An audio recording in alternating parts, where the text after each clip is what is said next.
1974. Now, this is not exactly what you could call a traditional werewolf flick. It plays out as more of a mystery movie. It sort of seems like Clue mixed with The Wolfman. However, it's not exactly as interesting as that sounds. In the theatrical cut of the film, it actually includes what was called a werewolf break, an intermission to let you try to figure out who the werewolf was. Though that is an innovative idea to make the cinematic experience more interactive, it just did not work all that well, because since this took place during the climax of the film, it pretty much took all the wind out of the sails. Yep, it killed the momentum, and you really just should not do that in a movie. But some people did like it. Hey, it's different, and what else is different about this movie is the Agatha Christie type feel it has about it. Yes, it certainly is a different kind of werewolf movie, and that is always welcome. Though the werewolf design in this movie does leave a lot to be desired. I mean, it's a dog. I like dogs, but this is a werewolf movie, not a were-dog movie, and that is clearly a were-dog. What else is weird about this movie is despite all the creepy, spooky promotion it had,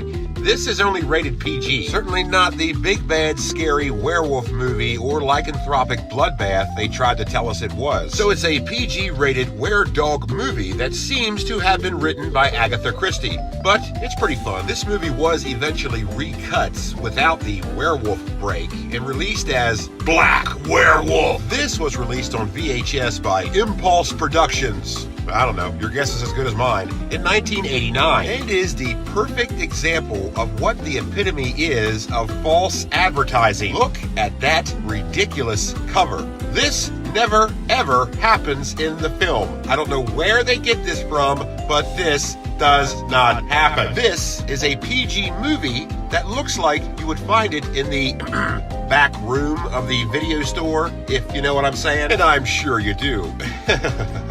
Black Werewolf is the exact same movie as The Beast Must Die, sans the werewolf break. I just don't even know how they got away with this, but apparently one of the stories is that the rights for The Beast Must Die was sort of up in the air due to some kind of legal loophole. I don't know if that's really true or not, and I'll be damned if I really even care. The VHS for Black Werewolf is pretty rare nowadays because the mega home video distributor that was Impulse Productions yeah, right, did not make a lot of these, and I'm sure you're very shocked about that. The Beast Must Die, however, does have more of a storied history on VHS. It would first be released in 1981 by good old Nostalgia Merchant. Well, that's pretty cut and dry, right? There can't be anything too complicated about the other VHS distributions, right? Wrong! Yeah, this is where it gets a little murky. It was released again in 1986, but by three separate distributors. That means there are three separate VHS of the same movie from the same year. Hey, I told you about that copyright legal loophole, and here is another example. It was released in '86 by Prism Entertainment, Interglobal Home Video,